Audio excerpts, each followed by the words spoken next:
Welcome to Living Mirrors with Dr. James Cooke. So this week I wanted to do a solo episode talking about something that I allude to a lot, this idea of absolute perspectives. And so there's a certain way of thinking about oneself and how to kind of move forward in the world where we can anchor ourselves to absolute perspectives in a way that it's kind of the opposite of categorical thinking. So, in a lot of the states we talk about here, there's this idea that you're moving from rigid, permanent categories, things you feel to be permanent. You're kind of psychologically imposing on this impermanent world a sense of saying, well, this is that way, I am James, and there's a sense of categorical permanence there. And so one thing to do is to adopt categorical identities and say, I identify politically in this way, or I'm kind of aligned with this thing, and to take these kind of categorical stances.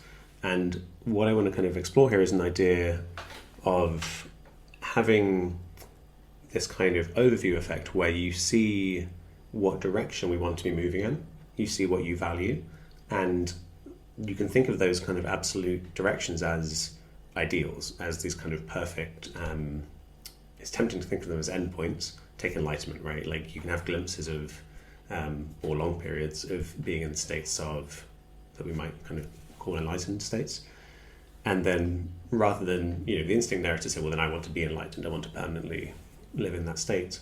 And what I advocate for is a kind of a state where that's there, you've seen it, what direction it lies in, it's in the direction of acceptance and openness and connection, and it's not in the direction of mental rumination and violence and all this other stuff, right? So it's not that you are an enlightened person or that you want to be one, but you're using it as an anchor, as a kind of overarching absolute perspective, as a framework with this overview effect where you can now say, I'm going to move in that direction, not with the impression I'm ever going to get there. And so this is the other aspect. It's you're using the perfect ideal as a way to embrace your imperfection. And I think this is why people might have resistance to this perspective, where you're saying, I will never get there, most likely. I'm going to accept that I'm in constant change. To think that you will achieve it is to engage in categorical thinking, to say, I am now an enlightened person and I will remain this way. And this applies to other things as well as these kind of spiritual attainments. And so this kind of, it's also very kind of, it brings you back to the present into a state of realizing that you are a never-ending process. This is just existence is just going to kind of keep changing and in a state of impermanence, and there is no kind of goal or fixed endpoint. But that doesn't mean that we're lost in a kind of nihilistic mess of meaninglessness. There are things we value that we can kind of move in the direction of. But if you look at the other option, which is to look at these perfect ideals and think you want to attain them, in the history of kind of world religions, we tend to think of the kind of earliest religious texts as so ancient that they're kind of the foundation of our religious thinking, something like the Vedas. But when you consider the fact that they came along at the kind of midway point in the history of civilization, which is a very recent kind of phenomenon in human history, you can realize they're actually very modern phenomena. And to me, there's a lot, both in kind of Eastern and Western traditions, there's a lot of mystical traditions that aim at transcendence, aim at getting off of the wheel of reincarnation and suffering, or it's kind of transcending out of this plane of existence into some other place. If you look at kind of Gnostic Christianity, it seems to be often this kind of, the material world is lowly and we need to kind of transcend into the spiritual world. And to me, this comes from living in a kind of massively complex, stressful context of civilization, instead of living in a autonomous, free situation of living close to nature that you might suspect that humans lived in as hunter-gatherers for the majority of their existence on Earth. So you have this kind of dualistic, even in mystical traditions, you can have these dualistic, transcendence-based ways of thinking. And in that sense, you're trying to negate certain things. You're trying to push away. There's some division there, so that creates this kind of dualism where you don't want to be identified with the world. But so to take this other aspect of saying to accept your situation of impermanence and of imperfectibility, well, unperfectibility, I guess, would make more sense. That you can't perfect yourself, but that doesn't mean you shouldn't try. That doesn't mean you shouldn't be moving kind of naturally in the right direction. And you don't have to force yourself to do this. Once so this overview effect typically returns, has referred to when astronauts go to space and they see the Earth kind of seems very delicate, just hanging in space, and they often have these kind of mystical experiences. And you can have very similar experiences in psychedelics where you get out of your very narrow everyday cognition of your kind of self-concern and you see what's going on. And there's this sense of eternalism of just everything's just happening, and the eternal can be found in the present moment. It's just here. It's just this. And that level of mystery and openness psychologically is the thing I think we need to cultivate. And so categorical thinking is the opposite. It's where you want to pin things down and feel safe because you know things are this way and they're permanent. And it's understandable that an impermanent world gives us that anxiety as living systems, that we want to pin down things as being permanent. But to me, it's not it comes from an unwise place. This is partly my resistance to a lot of metaphysics, a lot of kind of ontology of saying, well, what is the world made of?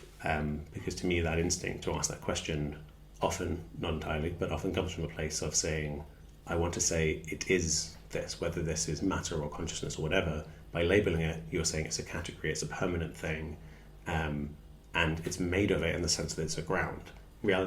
People trying to say reality is not a groundless, impermanent flux. It has a solid ground. I don't think that's true. And I think, you can feel at home, and you could say therefore grounded, in the groundlessness. If you kind of meditate, you can feel that this flow is you and it's okay. And so that becomes, you're looking for a ground to feel at peace and to feel at home and connect and safe, really, in existence. And you think that's going to look like permanence until you let go enough to realize that actually you can find the thing you're looking for in the impermanence. So it's not, strictly a paradox to say that the groundlessness is the ground. So that's also a state of real openness, real acceptance, and not being stuck in fixed categories that you think are going to be permanent.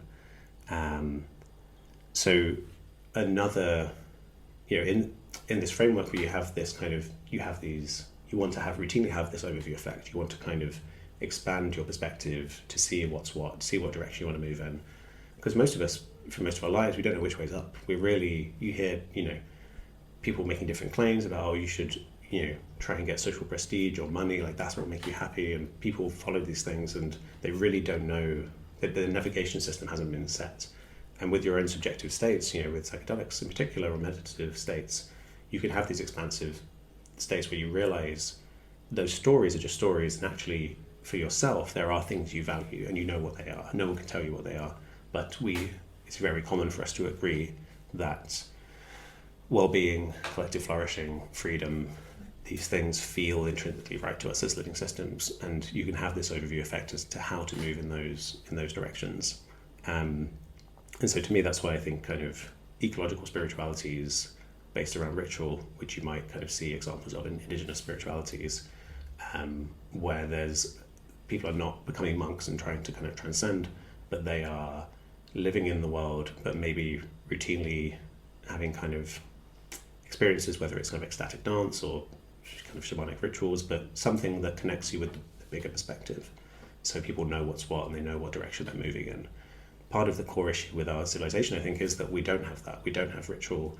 And instead we live in this, our minds have been shrunk to these egoic navigation systems. And so you get people chasing power for their own kind of egoic ends and destroying the world in the process. And I think we need this collective kind of reconnection with these bigger perspectives. And it's interesting because Buddhism itself is referred to as the middle way, and it's funny to me that what we consider deprivation now in terms of like ascetic lifestyle is so different to back then. I think most people would see the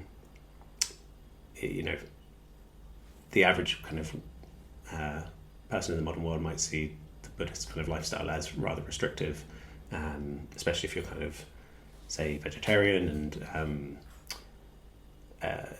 going on kind of meditation retreats, like maybe not drinking alcohol, things like this.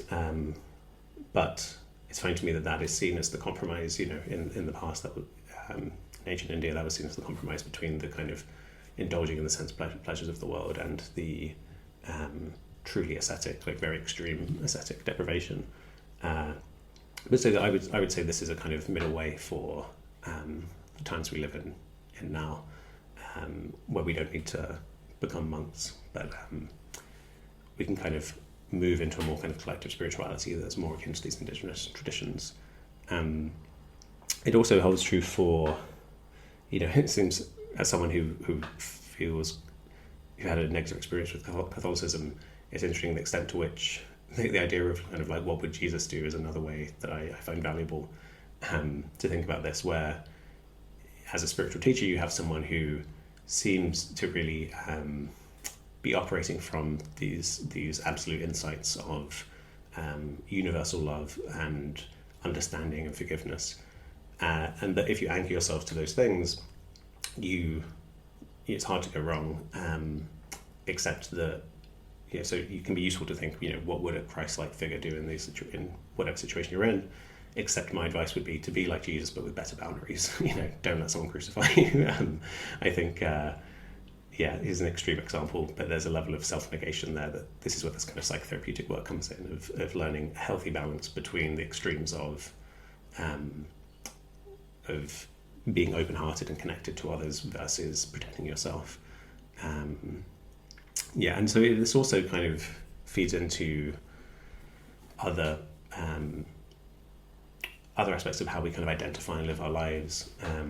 If you take something like the food we eat, for me, I've always thought that like veganism is the kind of ideal.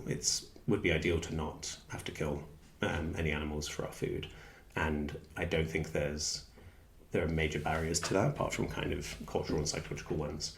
Yet I don't identify as a vegan, and I've never had a kind of pure vegan diet for extended period, but instead if you had to put a label on it, you'd probably say vegetarian or flexitarian, because I've always come at it from this kind of perspective that I'm trying to explain here of, you have the absolute perspective, and then instead of clinging onto that as your identity and taking it as a kind of fixed category of permanence, you say, well, I'm going to navigate in the world, in this kind of messy, complex world, the best way I can, given all the factors, including my own kind of limitations as a person, and move in that direction, approximate it. So to me, if someone goes from, if someone is effectively kind of vegetarian, say, but they're eating meat even once a month, that's probably in the statistical noise that we get from how much food waste there is.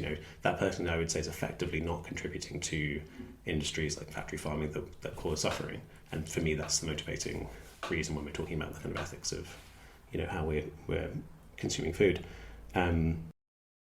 But this perspective, it requires you to be vulnerable. It requires you to say, you're choosing to say, I am just me. I'm a human who's going to make decisions, and I'm going to live in that ambiguity, and I value certain things, but I'm going to move in that direction. But in my case, if some meat was going to be thrown out, I would have no objection to eating it, because it's not contributing to that system.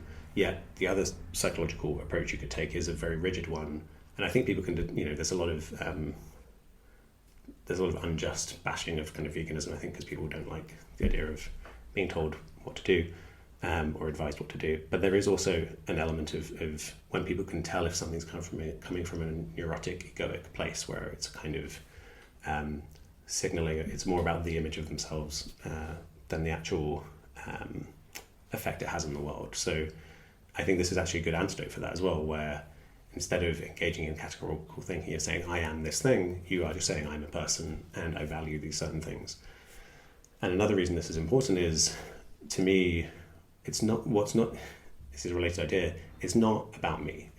I'm not thinking about this in terms of like, what should I do so that people think highly of me or whatever, and I was alluding to before, there's a kind of vulnerability that comes from saying this, because it would be very easy to say, well, if you value the vegan perspective, why don't you just go fully vegan for the rest of your life? And if someone were to say, well, you're just not doing that because you have no willpower or whatever, it opens you up to kind of criticisms like that. And you need to have done emotional work on yourself to know when you feel comfortable, and like those won't kind of stir uncomfortable things in yourself. Because I think that's what I see a lot in these discussions. On the meat eating side, you see a lot of kind of illogical justifications from people just reflexively trying to push away thinking about this stuff, which is understandable. It's a kind of stressful, upsetting thing to think about. And it also kind of relates to issues kind of politically in the current climate with things like race. It's most people, I think, if they get something wrong, say in this area, if they're trying to do their best to not contribute to a kind of situation of systemic racism, and then someone points out where they've kind of I don't want to say failed in that task, but done something that they could improve in future, it's extremely common to have a very to have your kind of core sense of am I a good person or not triggered, and to have a very resistant kind of psychological reaction to that, and to try to say this whole movement's bad. And you see so much vitriol and hatred thrown at anyone kind of suggesting these things in our current climate.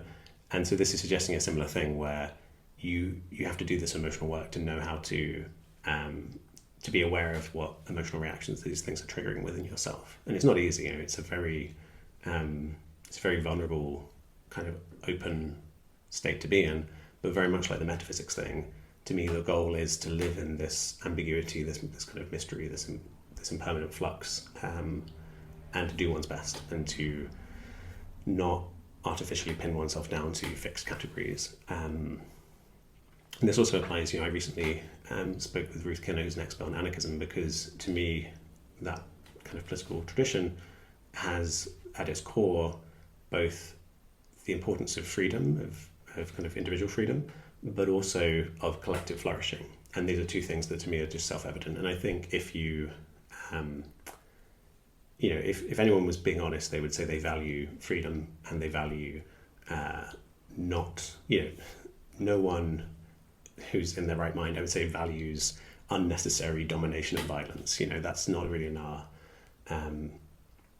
if someone does value that, we would usually call them kind of psychopath or something, right? So this should be uncontroversial, and usually this perspective is a critique for being kind of impractical, unrealizable, right?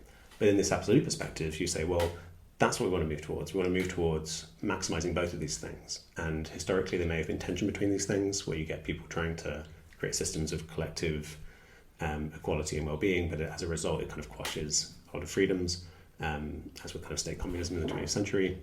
And so and obviously we see with kind of capitalist system of supposedly maximizing individual freedom, but then that ends up turning to domination. So I think if we know what these things are that we value, we can move in that direction without having to say, I am this, I identify as this. We can live in that ambiguity and move in that direction. I hope that's been of interest. Until next time.